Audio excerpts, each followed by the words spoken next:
धुळे महानगरपालिकेतील कंत्राटी सफाई कर्मचारी गेल्या वर्षभरापासून आपल्याला किमान थकीत वेतन मिळावे या मागणीसाठी धुळे मनपा आयुक्तांकडे मागणी करत आहेत।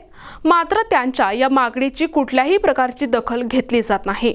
सफाई कर्मचाऱ्यांना किमान वेतन देण्यात यावे असे न्यायालयाचे आदेश असताना देखील आतापर्यंत धुळे मनपाच्या कंत्राटी सफाई कर्मचाऱ्यांना किमान वेतन देण्यात आले नसल्यामुळे अखेर आजपासून सफाई कर्मचारी बेमुदत संपावर गेले आहेत।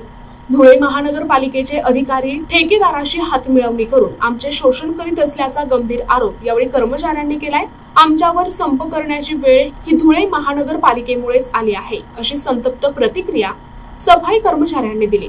किमान वेतनाच्या मागणीसाठी गेल्या वर्षभरापासून पाठपुरावा करूनही मनपा प्रशासनाने दाद मागितली नाही।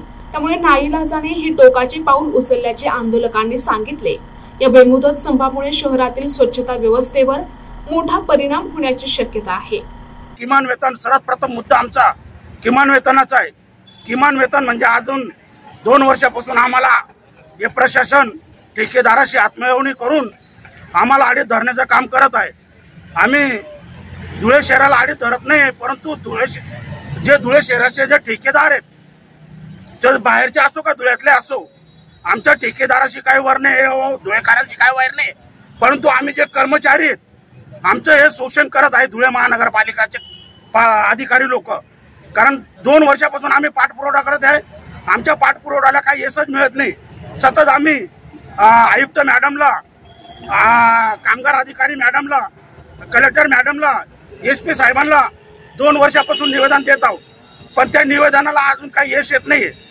तर त्या आम्हाला निकम साहेबांनी गेले 1/6/2025 रोजी आम्ही संप पुकारला होता।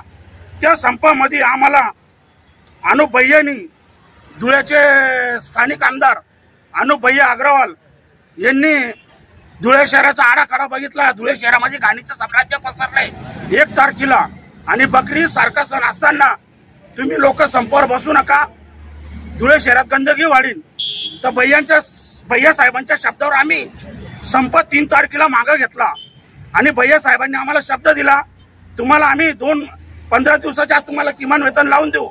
परंतु त्या भैया साहेबांचा शब्द देऊन आज 4 महिने झाले, भैया साहेबांनी आम्हाला किमान वेतन त्या काय मीटिंग सुद्धा लावली नाही।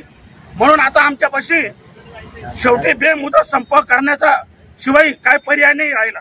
कारण आता भैया साहेबांच्या शब्दावर आम्हाला निकम साहेबांनी हे लेटर दिलेलं, हे लेटरचं अजून 6 महिने झाले तरी काही पाठपुरावा होत नाहीये। याच्याकडे तरी प्रशासनाने लक्ष द्यावा। हे आमचे सर्व CITUचे कर्मचारी उपासमारीची वेळ आलेली, कारण सण सोन्यासारखा सण आला, आमच्या पोरा सोरांना कपडे लत्ते काहीच नाही, अहो आम्हाला खायला सुद्धा नाही। अक्षरशः व्याजानं पैसे घेतले, आणि ते आम्हाला सांगतात 2 महिने भरल्यानंतर ते म्हणतात 2000 घेऊन जा, 3000 घेऊन जा। ठेकेदार असे म्हणतात 2 घेऊन जा, 3 घेऊन जा, 1000 घेऊन जा।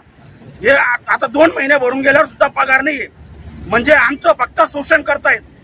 आम्हाला प्रशासन आमच्याकडे दुर्लक्ष करत आहे, ठेकेदाराशी हातमिळवणी करून घेतात आणि फक्त लेबरांचं शोषण करत आहेत। जय भीम, जय शिवराय, जय महाराष्ट्र। NTV news Marathi, Dhule.